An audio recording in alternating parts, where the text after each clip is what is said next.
$1,413. Application 950061, BASF Corporation, in the amount of $1,496,096. Application 15109, Big Three Industries, will be for 2 years with an option for 5-year renewal on the amount of $35,918,201. Application 940050, Boise Cascade Corporation, in the amount of $1,730,215. Application 940196, Boise Cascade Corporation, in the amount of $3,382,797. Application 959364, Calciner Industries, for 5 years without an option for renewal on $144,327. Mr. Jernigan? Yes. Unless there's objection, I would move, Mr. Chairman, that we adopt these all in globo. We have a motion to adopt these in globo. Is there any particular application that a board member has a question on? We can pull it from the group and then discuss it. Otherwise, we can approve them all in globo. If we have a second on the motion. Second. Lido.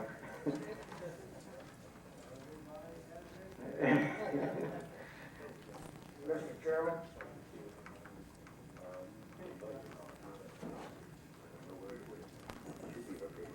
all those in favor signify by saying aye. Opposed? Motion carries.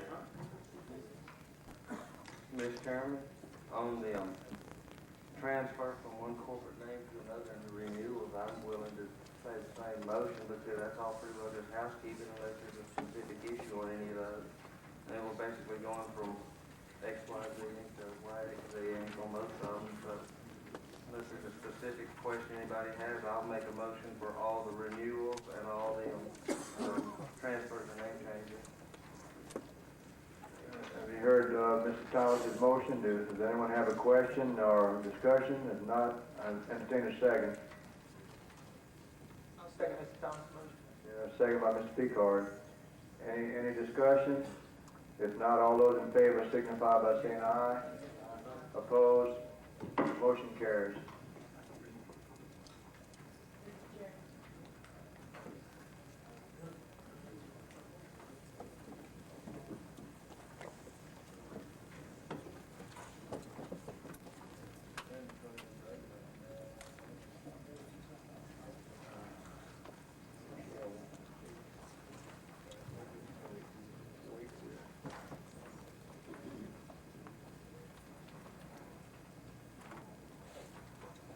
Rochelle? It says see attached, but I don't have anything attached to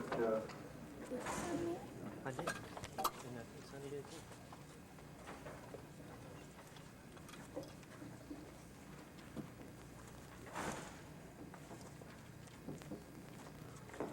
I'm sorry that you didn't get the attachment, and I'm sorry that it's late in the day and I've worked real hard, and I missed that you approved those in Globo. There are some blue sheets up there from other citizens, though, that wanted to speak about applications, if I'm not mistaken.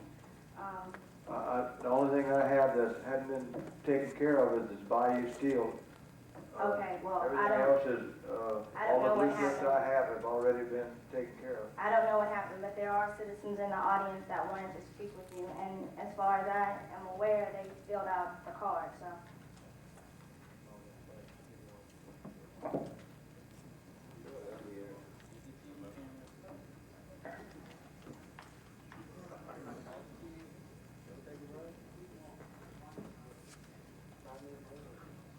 No, we have a number of people here that have a short fuse on their time schedule, so we need to go. I will make this brief. I'll just wait until you just have a copy of the document that's been passed up.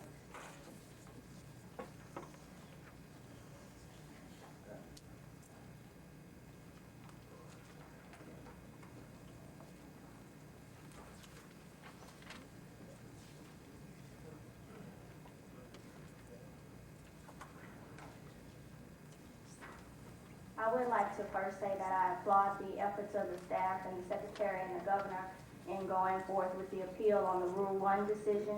As I said at the screening committee, I know that my organization, industry, and the board members oftentimes disagree on different aspects of this program, but I think one of the things that we can agree on is the importance of Rule 1 as a benefit to this program. On another light, there are some applications that we have reviewed for this meeting that we do have problems with, and those problems do occur in 4 major areas. The first area being the applications that create no new permanent or construction jobs. Now, I realize that there is no specific rule that says that applications should create jobs. However, you do have the mandate to operate in the best interest of this state. And I know that one of the arguments is that the taxes that are relieved or exempted are recouped by payroll taxes, and those persons that have those jobs can then go out and make purchases, and then the state receives sales taxes and the local sales taxes. But I would submit to this board that with no payroll taxes and sales taxes cannot be collected, and no matter what the economic indicator on a manufacturing position creating 7 other jobs or 10 other jobs, 0 times any number is still 0. So we ask that you look at those applications. There were those 12 applications, or $2.1 million in tax relief. In addition, 80% of the purchases by those companies are not made in the state of Louisiana. 80% of their investment is outside of the state. So I think the board should take that into consideration. I applaud the effort of the staff when we went through several of the applications, late filings, and restrictions were noted, but there were 5 applications that are late according to the rules of this board, and they were not restricted.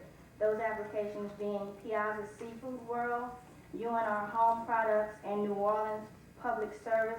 Those are all additions, and they're late. According to the rules of this board, because of their lateness, they should be restricted for each year or portion thereof that they are late.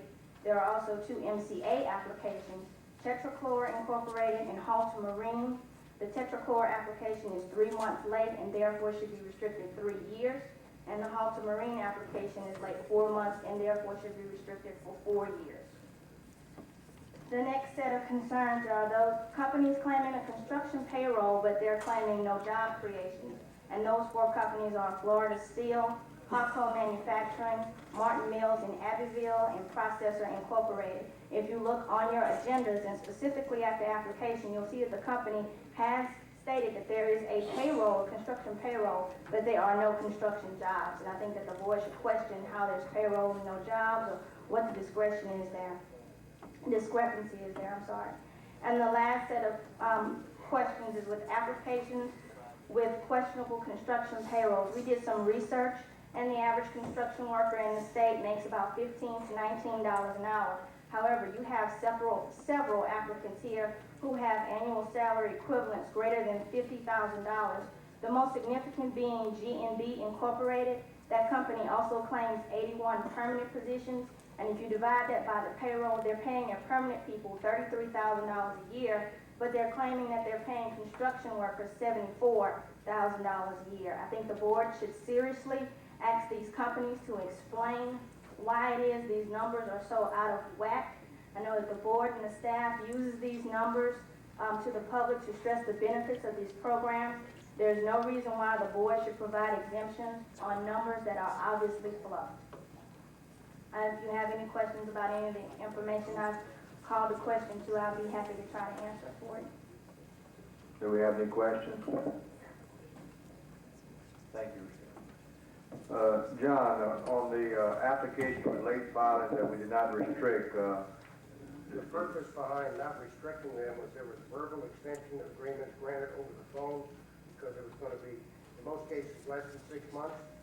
And on Tetrachlor, what they're referring to was an amended application that was submitted because the original could not be processed the way it was submitted.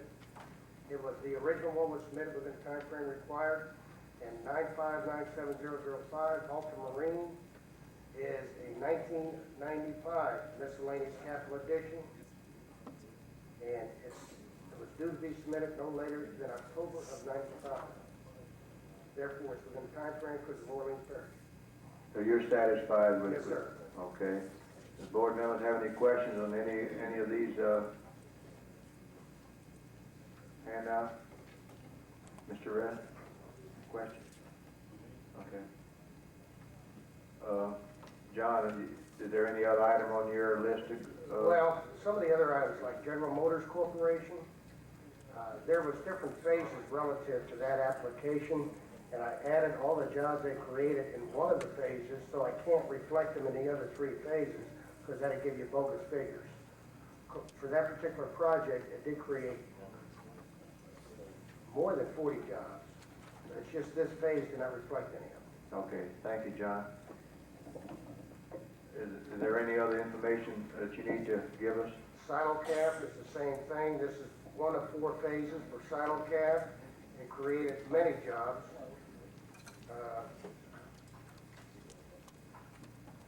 Those are the 2 that ring a bell for sure. Okay. And we all know Martin Mills creates many, many jobs. I believe they have over 10,000 people hired in the state right now.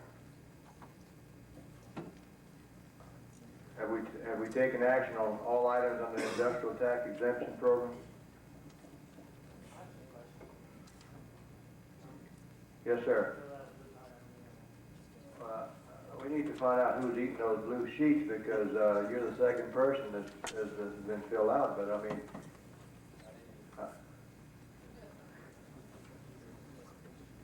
come forward, we. Check what you need.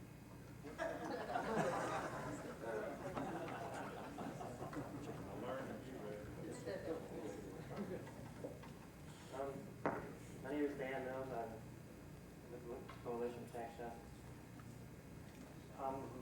You're getting a handout here. You understand you're gonna get what's left of Rochelle's time, Well, of the these 10 minutes. are all specifically on Steve Geige's application, specifically Steve Geige's miscellaneous capital additions. I believe the rule is 10 minutes per application. So, No, the rule is 10 minutes period on, from a, per company. well, Well, whatever's. would you like to speak? You better start. Okay, the first thing on there is a question on the time limit. We'll skip that. Violation of Rule 7 on these things, if you flip to the third page in your packet, rules, let's see, at least 20 of the miscellaneous capital additions on all of Steve Geige's miscellaneous capital addition application. They describe it in their project description, which you can find underlined. It's page 218 out of your agenda. They say either replace or replacement of an item. If there are replacements, they're supposed to have the original cost deducted. None of these applications have any restrictions on the original cost replaced. Some of the more blatant ones are what I gave you as an example. This replaced tool room shelving, their out-of-state expenditures only on that were $15,000. We didn't have access to the in-state. So they spent $15,000 out of state that is included in their investment. There's no mention of what the original shelving cost. On the other side of that page, if you had everybody on that page? On the other side of the page, it's page 185 from your agenda. There's replace WDG FFS machine. I'm not a chemical worker, but I'm not sure what that is. But anyway, well, I copied the wrong page. It's been $146,000, I believe, out of state, and there's no mention of the original cost of these items. Until if Steve Geige is here and they can state what the original costs were, maybe you can approve today. Actually, you've already approved them, so that's a good point. But if they aren't here and you hadn't already approved them, I would say you definitely need to find out what the original costs are and defer it until the next meeting. Violation of Rule 6. Moving on to the next page. Rule 6 states that portable equipment is subject to exemption if it is not removed from the exempted property. They have items, they've purchased tank trailers, and their out-of-state expenditures that amount to about $80,000. On Textron Marine and Land Systems application, which you'll find on the back. Y'all restricted to a 45-foot trailer, and it hasn't been restricted on Cedar Geiges. I'm just wondering what the difference is. There are other examples that I brought. I'm not sure what my time situation is. So I want to bring up violations of Rule 5, which is office furniture and equipment.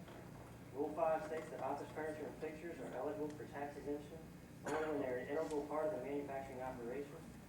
On Cedar Geiges application number 946002, they have a $910 foldable chair, and they have a computer equipment for their public relations department. If y'all consider that an integral part of their manufacturing process, that's your decision, your board. I don't see how you. As far as furniture, anything, if an administrative building is on the plant site of a manufacturing concern, it is considered an intricate part of the manufacturing concern. Thank you, John. Then can we go back to Rule 6 and try to get a recommendation? Did you get the packet, Mr. Good?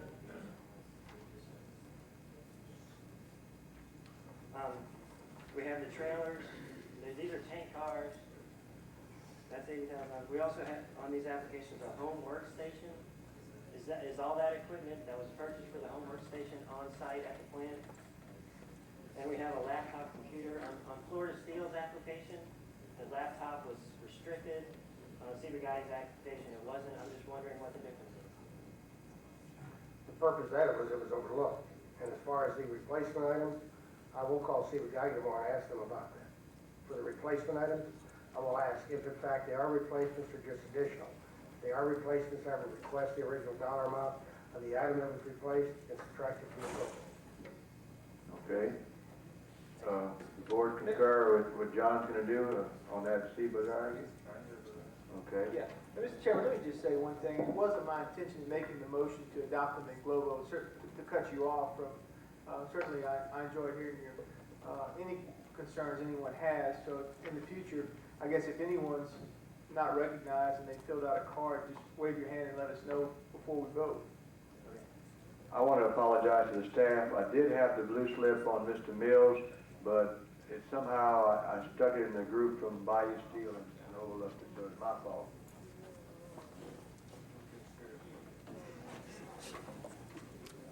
Okay. John, is there any other item that we haven't voted on industrial tax? Well, one more item I'd like to bring up is when they mentioned the companies that mentioned there was a construction payroll, but there was no construction jobs created. That's because they were done internally from the company, from within. Therefore, it's a bogus figure if I arbitrarily put a one-person construction job in there because it did not create an additional job.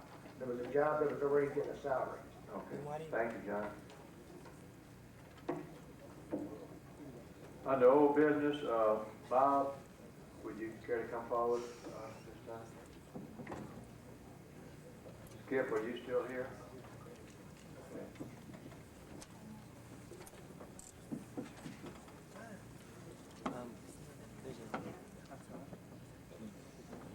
For the record, my name is Bob Adair, representing the Louisiana Association of Tax Representatives, and we'd like to read a statement regarding Rule 1. I believe this is a statement also read, that's never had a meeting, but once you want to record. Absent a complete overhaul of Louisiana's tax structure, the tax incentive programs administered by the Board of Commerce and Industry continue to be an essential economic development tool to encourage new and expanding investment in Louisiana. The tax incentives encourage the approval and construction of capital projects in Louisiana. After approval of such capital projects, Rule 1 encourages the use of Louisiana labor and vendors for capital expenditures. In response to the court decision declaring Rule 1 unconstitutional, we want to assure the Board of Commerce and Industry and all interested persons that we continue to support the spirit of Rule 1. After a capital project is approved for construction in Louisiana, this association and its member companies believe it is in the best interest of Louisiana and each company to use Louisiana labor, vendors, and contractors whenever such companies or individuals are qualified, competitive, and available. We will remain willing to assist the board to revise Rule 1 through its select committee on rules and applications or other means the board deems appropriate. Thanks for your time. Thank you, Bob. Skip?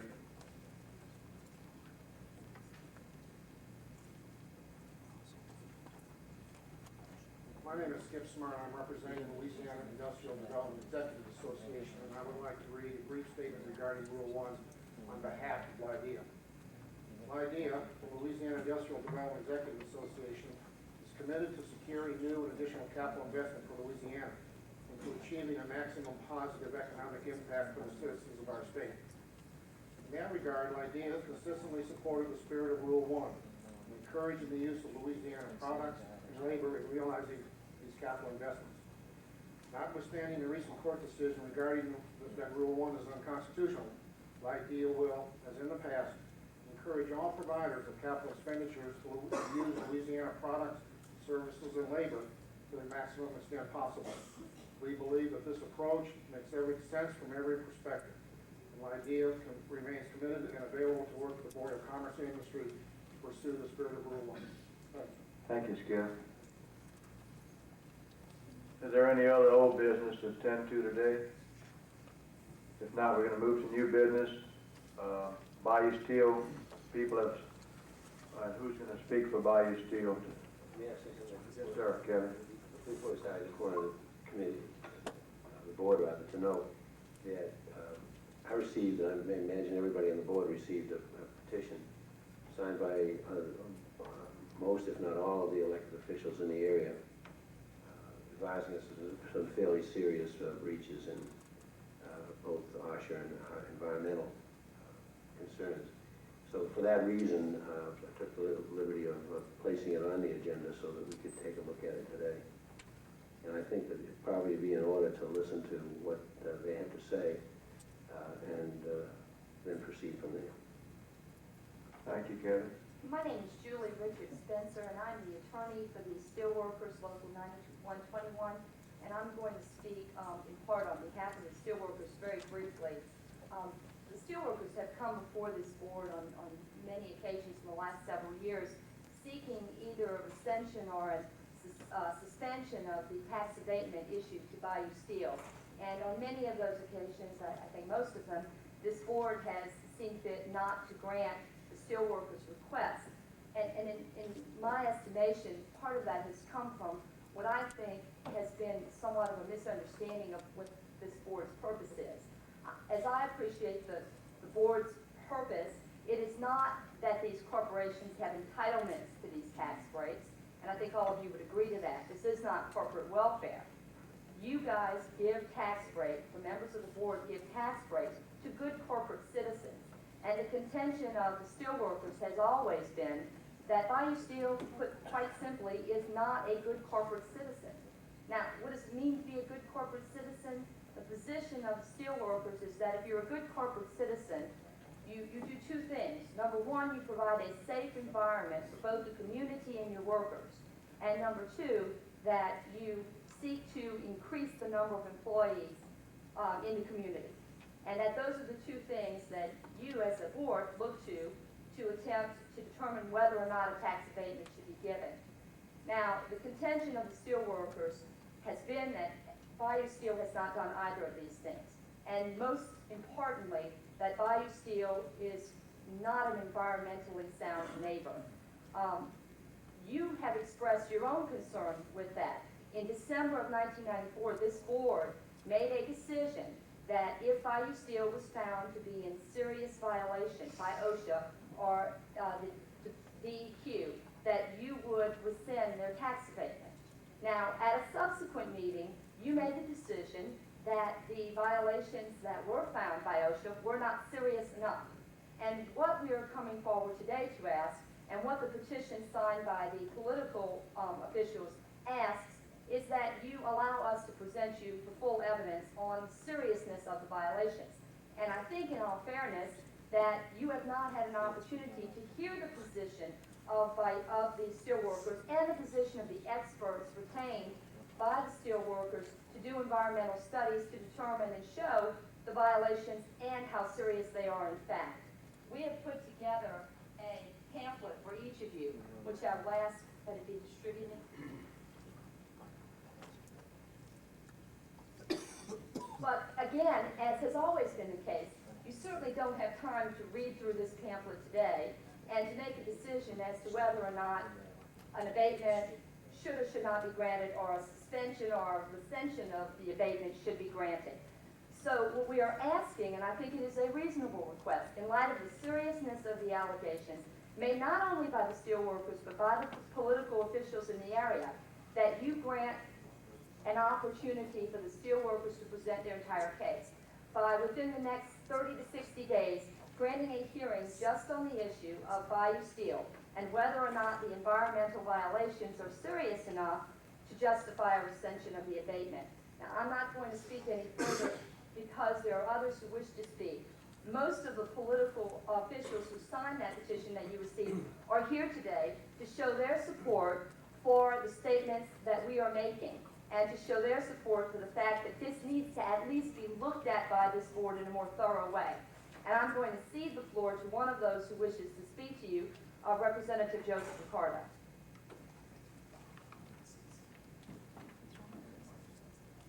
Oh, I'm sorry.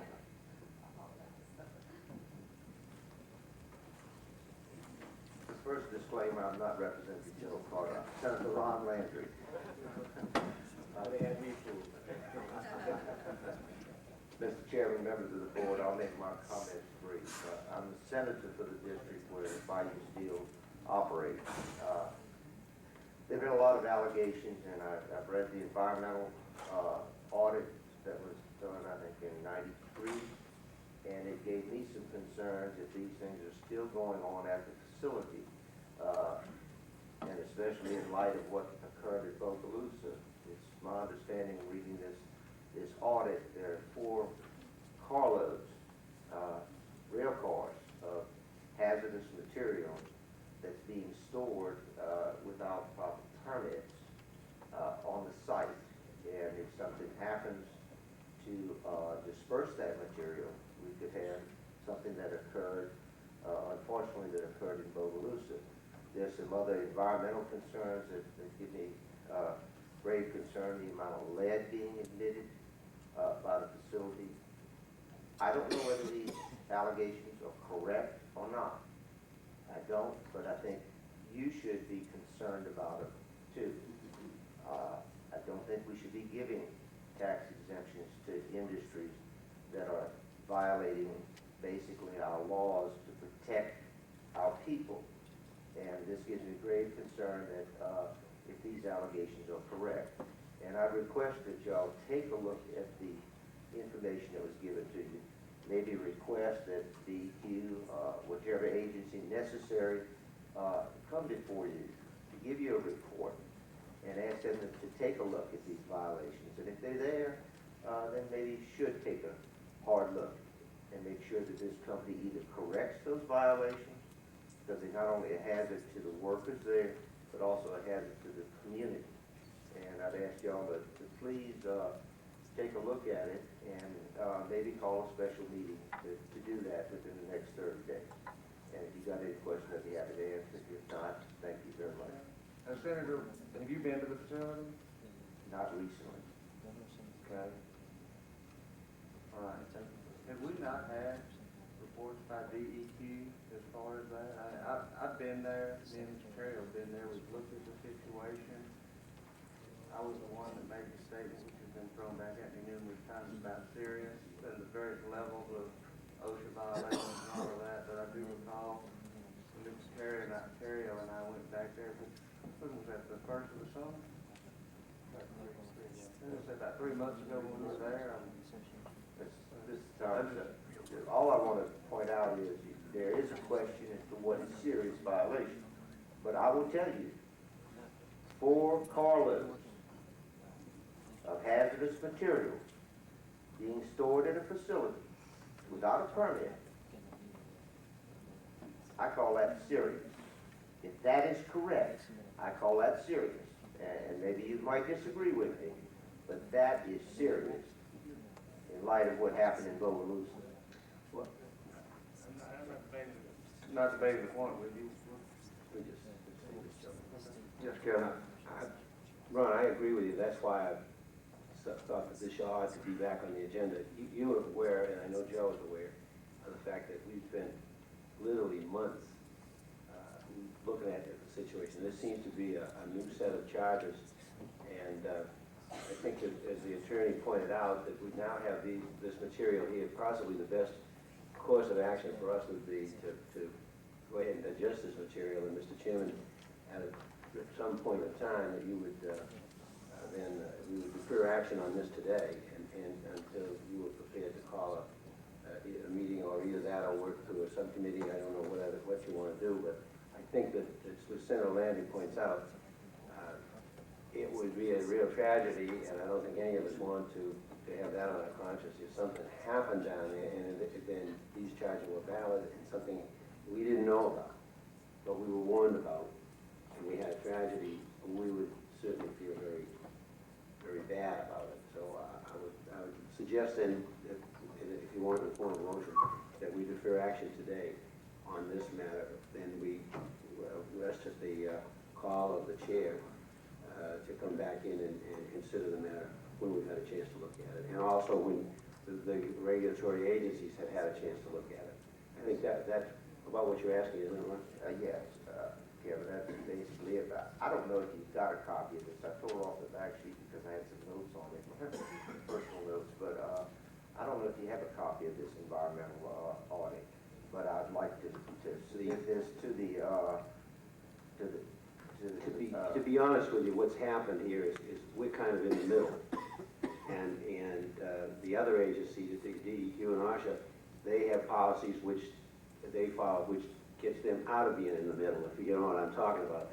They're reluctant to really take a position, if you want to know. But this is what the problem I think we all had. We just couldn't get them to. They'd say, oh, well, we looked at it and we see no serious violation, or something like that. That was the report, the first report we got back. Then it's, well, were you willing to go on record and say that? Well, you know, and we just don't want to get in the middle. And let's face it, there is a very, as you know, there's a labor dispute down here that's very bitter and very. This just refers to the box cars, to the rail cars. I personally have. Which I don't know whether y'all had this information. I have not. And so I'd like to submit that to. It's not in here. Yeah, I was going to suggest, Secretary Riley, if you're going to follow the suggestion that was made by the Secretary Riley, that you defer it, we would like the opportunity to submit perhaps even more information, which would include this environmental audit that speaks about the rail cars that Senator Landry has spoken about.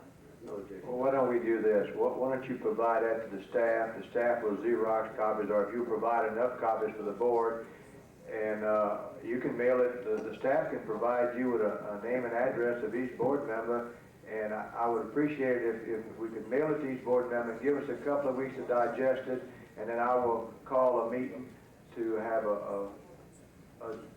with nothing on the agenda but this item. Thank you. Mr. Chairman, is it? Yes, Mr. Leach? Mr. Chairman, I appreciate what has been stated here, but I'm waiting for the wise old man to speak, and now he's approached. I say that we give him an opportunity. Well, I know his training. Now, those senators, they do things funny ways. I'm the real representative, Ricardo.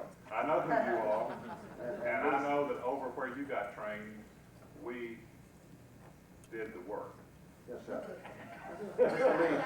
Perhaps only So this. I would ask that Ricardo be allowed to speak, someone who is accustomed to working. Let me tell you this, my senator works very hard too. Senator Landry is a hard worker. I agree, because he voted for most of my bills. But Mr. Leach, perhaps only you and Kevin Riley know the troubles that representatives face when trying to represent the wishes of a community. And this community, across St. John Parish and the river area, including some in St. James and St. Charles, has posed a problem to public officials. And it's schizophrenic, it's Hobson's choice, it just drives you nuts in trying to represent what's right. But I'll tell you this, we are simply asking that you, this commission, consider the problem. You vote here and you give up tax exemptions, and you're giving up only local government exemptions, monies that could be used for schools and for parish government. The members of the public officials who represent the parish have said, please take a look at this problem. we can't make a judgment as to what's right. Mr. Woods, I've visited the plant many a time. I can tell you, I know if the door is broken or if the valve is broken, but I don't know by looking at it, at any materials if it's hazardous or not hazardous. Only DEQ, EPA, and OSHA might be able to tell us that. And simply put, if there is a problem, then you ought to know about it. If there is a serious problem which neither DEQ, OSHA, or EPA can get the company to correct, then maybe you can. Money talks. If there's no problem, then let's put it to bed and let's move on. We don't want to put you in the middle of it all, but we simply suggest that you convene the necessary hearing. You ask DEQ, OSHA, EPA to tell you what they know about the problem. If in fact there is a problem, they ought to tell you in writing. If there isn't a problem, they ought to put themselves in line and say there's not a problem. But that's all we ask for. And we'd like to ask, Mr. Terrio, that it be done reasonably soon. 60 days is a long time in the future. Maybe 30 days is more reasonable. Sometime in that time frame. I understand that all of you are very busy people, but I would urge that you give the community the opportunity to know if in fact there's a problem.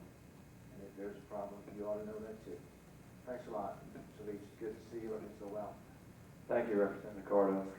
If Mr. Riley's motion passes, I would recommend that the staff provide DEQ, EPA, or whoever with a copy of what's submitted to us so that we can, before we get together, I'd like to have a written response from them. And let me, if I could, Mr. Chairman, on behalf of the governor, he certainly would be very concerned about what it is that you and Senator Landry have addressed today and the attorney representing workers, and there's no doubt about that. And having worked with both of you, I know that no sentence will go unexamined and no detail will go unexplored, but that for us to prematurely act in any way, I think would be to the detriment of everyone. So I think Mr. Riley's motion to defer is well taken. I think that we should allow at any point what the chairman has suggested, and that is the submission of any information that you may want to submit at any point Mr. between Curry, now and what whatever. I don't want to leave the impression is that this is deferred indefinitely.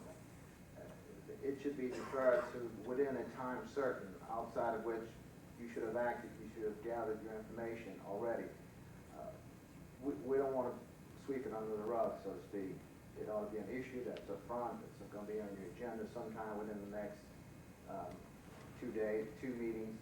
I think that's what we would like to see. And let me tell you where we come from. Both Senator Landry and I fought hard for Bayou Steel to get special tax breaks during the 80s when they were going bankrupt.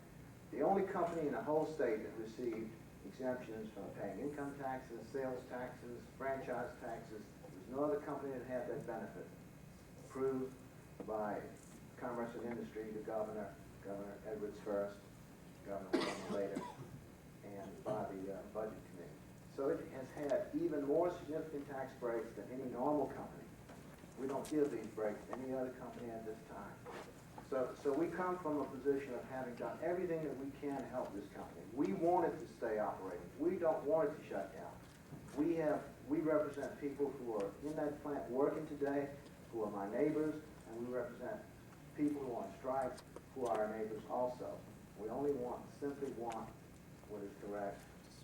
And as I say, it's a schizophrenic problem for us. We want you to get to the bottom of it, help us get to the bottom of it.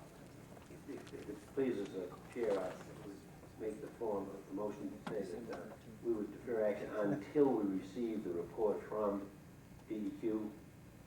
Supposing they never give it to you. Well, we'll press that.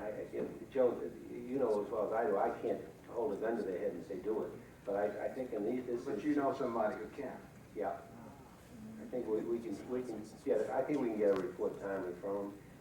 I think we need it from the EPA and from OSHA also, and we need the response from the union.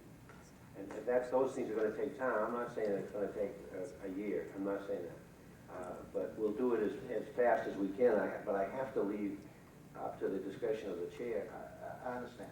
Because we can't. This really is an environmental and safety matter that we're not qualified to do by ourselves. I know you are. And- That's why we ask you to let the, And we have done this on many other I was matters where gonna there say, is that my kind of problem is, investigation. It's we not keep like it's- resolving the matters, and the matters keep becoming suddenly a whole new set of unresolved matters. There comes a point in time, we gotta put this issue to bed. I mean, we keep bringing it up, and we didn't mean this, they didn't mean that, but there's gonna come a point in time where we're gonna have to do something on Bayou Steel and stick to it one way or the other. yeah, we want you to do it quickly. Joe, just let me remind you that those 4 rail cars were brought to our attention the very first time anybody came here. And if they're still sitting on that track and they're dangerous, so be it. Time somebody has done something about it, whether DEQ or us. And we need to find out why something hadn't been done. And that's what this board is supposed to do, the good of the people in the community. When we get those tax exemptions, that's what it's all about. And we're supposed to look at everything. If I don't hear from the staff that we received comments in writing from DEQ within 3 weeks, we will call this meeting and have a request that they be present. Now, we may not be able to get it in writing, but we'll request that they have a representative there to That's speak. fine, that's very And I would good. put that in the form of a motion, Mr. Chairman. I would offer that as a motion. Oh, you have Mr. Riley's We motion? have, yeah, we have a motion here. Why say that, Kevin, do you want? Well, you can take a substitute motion. Or amend your motion, Mr. Brown, to include. I have no objection to that. I think that you say within 3 weeks, I doubt that they can get it within 3 weeks. Yeah, That's let why I me- say, I hate to put that short a string on it, because we'll come back here and it'll be indefinite. I'd like Yeah, that. that's what I'm saying. Let me tell you what the objection is that the governor has in this matter too, is that if we set a timeline that's not within the control of this board, and let's talk about what the proper forum is. If there's an environmental issue, certainly we are not the parties to sit here and listen to environmental issues and decide whether there is a violation or not a violation under another agency's recommendations or rules, regulations, whatever, whether that be OSHA or DEQ. Now, the thing of it is that we either say that we're gonna allow those agencies to do what it is they're supposed to do and then report back to us, or we prematurely set a time and then we come back here and we're back in the same spot we were before. Ms. Curry, We're not a labor dispute board, we're not an I would environmental agree board. with you if these agencies were freshly looking at the matter, but it's my understanding they've been looking at them for months and months and months. And they know today whether or not there is a violation. They can come in today if you call them and tell you what you want to know, I believe. If they don't know that, they need to tell, I think, Mr. Terrio, what the time frame is in which they can comment. Right, Connie, I think, and the purpose of my motion was that I was under the impression that DEQ or EPA has conclusive findings. If they don't, well then, I don't think we should be in a position of environmental judge. We should hear what they have to say, and if we so decide, act upon that. But the purpose of my motion was to get those conclusive findings from those environmental regulatory bodies. And if those don't exist yet, They'll tell you that they don't have them, and then that's a finding, that they still haven't reached a conclusion, and that what's been said in here is not exactly accurate. I think that's what we as state representatives and senators and public officials want to know, and something you ought to want to know too. Is there anything new that they do not have now that you need to submit to them? I don't think we do. I think they have everything they need.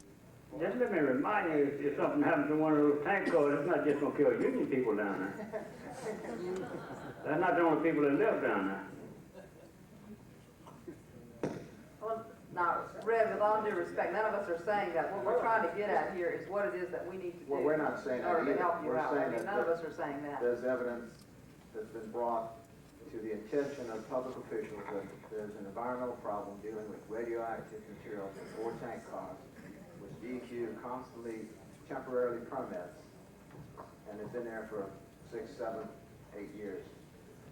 Mr. Terry, why don't we maybe ask DEQ to submit to the board everything they have, and if they have conclusive findings, if they do not have, within 1 month. If they do not have conclusive findings within 1 month, ask them to inform you of that, and then at that time we can reevaluate what the time frame on this issue should be so far as a public hearing. And I would put that in the form of a motion.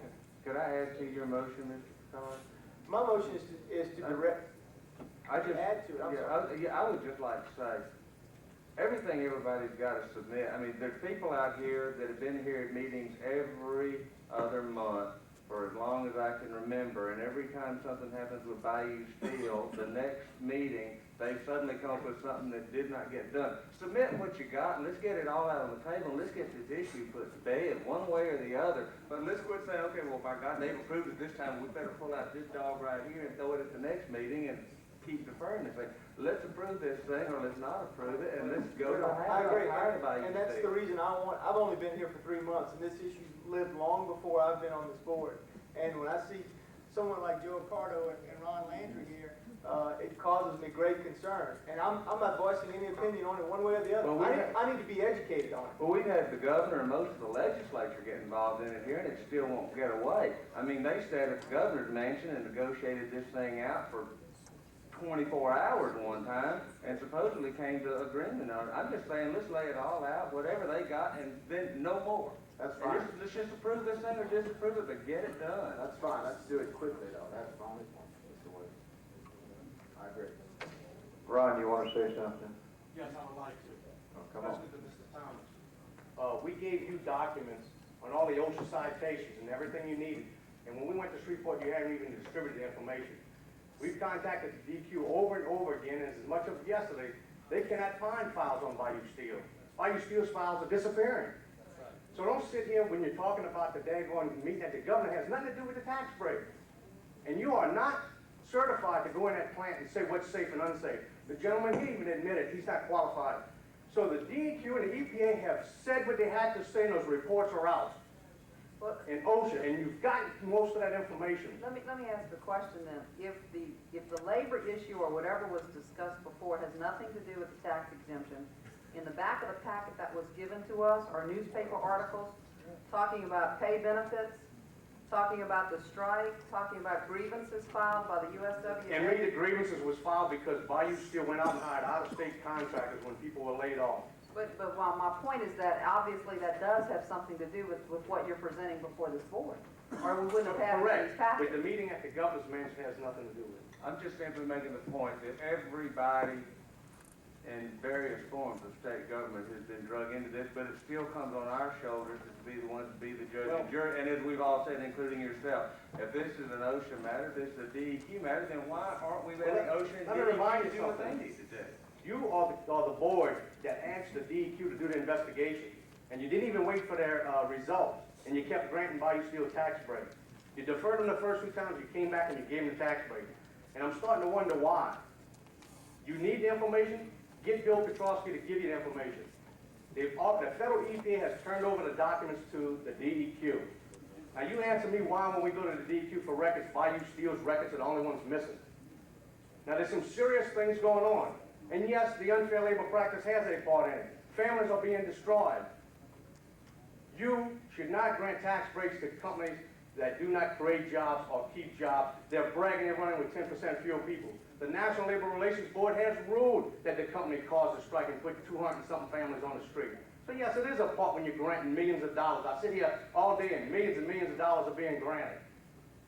There needs to be more investigation into these companies. And if it wasn't serious, our representatives wouldn't be here today. You need the information, the DEQ, the EPA has that information.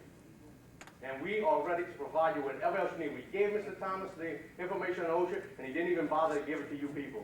When we went up to Shreveport, we almost didn't even get to talk. But we gave you that information. Mr. Chairman, I would offer my motion to see if it...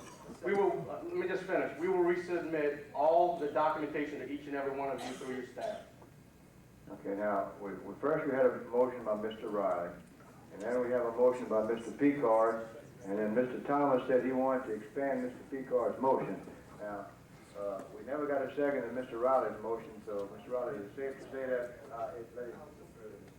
Okay, so Mr. Riley has deferred to Mr. Picard. Okay, do you want to restate your motion? My motion is simply that the chairman, yourself, requests all information which DEQ and EPA has on this matter, and ask them to provide you with a response if in fact they have nothing to submit at this time. And at that time, we'll reevaluate whether or not we have enough information for a special meeting. So that's my motion. Connie? Well, let me clarify what your motion is, if I understand. Basically, it's a motion to defer and for us to consult with DEQ, and then at some point decide whether or not we need to have a special hearing. That's right. For us to have an answer from DEQ, hopefully in 30 days, as to whether or not they will provide us information, or whether or not they will give us some sort of timeline as to when we will have information. All right, we have a motion by Mr. Picard. Yes, Mr. Leach. I would ask Mr. Picard to consider an amendment to that. I appreciate what he's attempting to do. I think the consensus of the board to defer it and one more time try to have some definitive answer from the regulatory agency who have the authority to look at this information, make their inspections, and they allegedly have the expertise to decide if there are violations there. I think you're leaving it open-ended, and my recommendation for an amendment to your motion is simply that the chairman not only tomorrow give them certified requests for this information, but if they're not going to provide this information within 15 days, that it could be dispensed to all of us and have a meeting within 3 to 4 weeks, that the head of the department of the regulatory agency be prepared to come here with the information they have available. In other words, I don't think 30 days and then we decide what we're going to do. I think there should be some time limits put on this. I think 2 weeks of notice they have information, they can furnish it, can be dispersed to us. If they don't have it, they have another week to be prepared to come to this hearing and answer questions. That would be my recommendation to amend your motion. I would accept the motion, substitute motion of the eloquent gentleman from Leesville.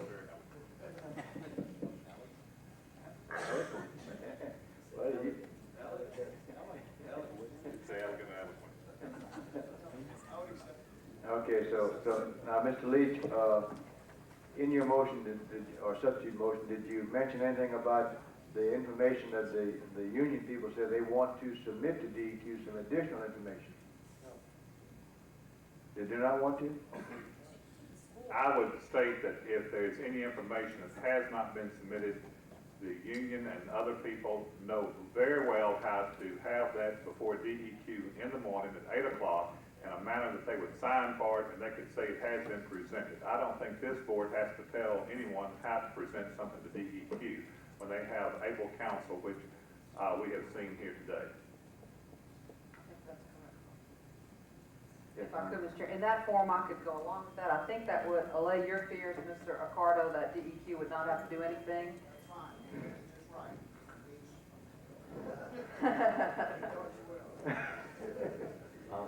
We have a motion by Ms. Leach. Connie, you want to second that? I'll second that. Second that motion. Do we have any further discussion on the motion?